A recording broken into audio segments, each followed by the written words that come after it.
Hello, എൻ്റെ പേര് സർഫ്രാസ് നവാസ് എന്നാണ്. ഞാൻ ഇവിടെ എത്തിയത് എങ്ങനെയാണെന്ന് വിളിച്ച് പറയാം. ഞാൻ ഒരു 5 വർഷത്തോളമായിട്ട് ഒരു IT സപ്പോർട്ട് എഞ്ചിനീയർ ആയിട്ട് വർക്ക് ചെയ്തിട്ടുണ്ടായിരുന്നത്. ഇവിടെ ആസ്റ്റർ മിംസിൽ IT സപ്പോർട്ടിലുണ്ടായിരുന്നു. അതുപോലെ തന്നെ എറണാകുളം ഒരു പ്രൈവറ്റ് കമ്പനിയിൽ വർക്ക് ചെയ്തിട്ടുണ്ടായിരുന്നു. അതിനുശേഷം അബുദാബിയിലായിരുന്നു കുറച്ച് കാലം വർക്ക് ചെയ്തിട്ടുണ്ടായിരുന്നത്. ഒരു IT support engineer, network engineering ആയിട്ടായിരുന്നു വർക്ക് ചെയ്തിട്ടുണ്ടായിരുന്നത്.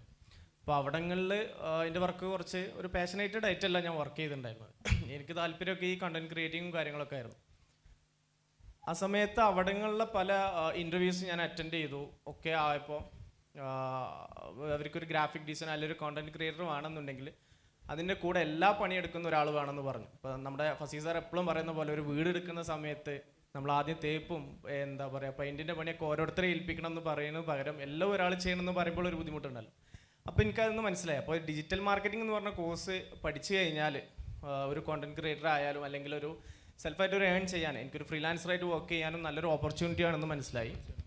അപ്പോൾ അതിന് വേണ്ടിയിട്ട് നമ്മുടെ നാട്ടിൽ വരേണ്ടി വരും എന്നുള്ളത് മനസ്സിലായി. അപ്പോൾ ഈ നാട്ടിലെ ഏറ്റവും നല്ല ഡിജിറ്റൽ മാർക്കറ്റിങ്ങിൻ്റെ കോഴ്സ് എവിടെയാണ് ചെയ്യുന്നത് നോക്കിയ സമയത്ത് സ്കിൽസ് ആയിരുന്നു, നല്ല ഓപ്ഷൻ ഉണ്ടായിരുന്നു. പക്ഷേ ഞാൻ വന്നൊരു സമയം എന്ന് പറഞ്ഞു കഴിഞ്ഞാൽ ഭയങ്കര ഒരു പ്രശ്നമുള്ള സമയമായിരുന്നു. അപ്പോൾ എനിക്കിവിടെ അഡ്മിഷൻ ഭയങ്കര ടൈറ്റായിരുന്നു. അപ്പോൾ ഞാൻ ഇവിടെ ഉണ്ടായിരുന്ന വേറൊരു ഇതിലായിരുന്നു ആദ്യം ചേർന്നിട്ടുണ്ടായിരുന്നു.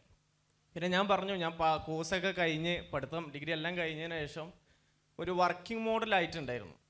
അപ്പോൾ ഞാൻ ആദ്യം പോയിട്ടുണ്ടായിരുന്ന ഇൻസ്റ്റിറ്റ്യൂട്ടിൽ അവിടെ ഒരു ആഴ്ചയിലേ ഞാൻ പോയിട്ടുള്ളൂ. ഒരാഴ്ച 10 ദിവസമായിട്ടേ പോയിട്ടുള്ളൂ.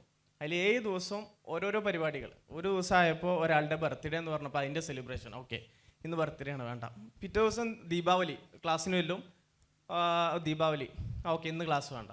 അങ്ങനെ മാറിക്കൊണ്ടിരിക്കുക. അപ്പം ഞാൻ പറഞ്ഞു ഞാൻ ഇതൊക്കെ എൻജോയ് ചെയ്യുന്ന ആളാണ്, ഇതുപോലെ കോളേജിൽ ഇതെല്ലാം കളിയും കളിച്ച് വന്നിട്ടുള്ള ആളാണ്. പക്ഷേ ഇത് നമുക്ക് എൻജോയ് ചെയ്യാൻ പറ്റില്ല. കാരണം എന്താ, നമ്മൾ കുറച്ചുകൂടി സീരിയസ് ആയി ലൈഫ്. അപ്പോൾ നമുക്ക് പഠിക്കാന്നുള്ളതായി. അങ്ങനെയാണ് ഞാൻ സ്കിൽസിനെ കുറിച്ച് കുറച്ചുകൂടി കാര്യമാക്കി എടുത്ത് ഞാൻ ഇവരെ നിരന്തരം കോൺടാക്ട് ചെയ്തു. വിക്രം സാറിൻ്റെ ഫ്രണ്ട് കൂടിയാണ്. നിരന്തരം കോൺടാക്ട് ചെയ്ത് ഇവിടെ ഒരു അഡ്മിഷൻ എടുത്തു. എനിക്ക് തോന്നുന്നു അതൊരു റൈറ്റ് ചോയ്സ് ആയിരുന്നു. ഇപ്പോൾ ഞാൻ കറൻ്റ്ലി പഠിച്ചുകൊണ്ടിരിക്കുകയാണ്. ഇപ്പോൾ ഒരു 1 മന്ത് കൂടിയേ ഉള്ളൂ ക്ലാസ്. അപ്പോൾ ഹാപ്പിയാണ്. ഇപ്പം ഞാൻ വർക്ക് ചെയ്യുന്നത് ശക്തി ഇൻ്റർലോക്കിൻ്റെ content creator social media handling ആയിട്ട് വർക്ക് ചെയ്തുകൊണ്ടിരിക്കുകയാണ്.